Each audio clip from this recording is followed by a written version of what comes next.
সরকারি অনুদান পাওয়ার পরেও গ্রাউন্ড কেন পরিষ্কার নেই? টিআইসি জবাব চাই, জবাব দাও,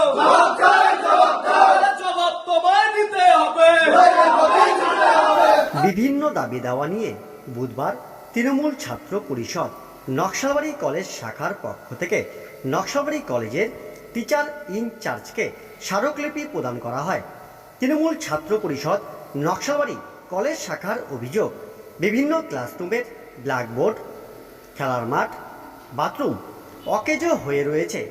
এর আগেও বেশ কয়েকবার একই সমস্যা নিয়ে স্মারকলিপি প্রদান করা হলেও কোনো সমাধান না হওয়ায় আজ ফের স্মারকলিপি প্রদান করা হয়।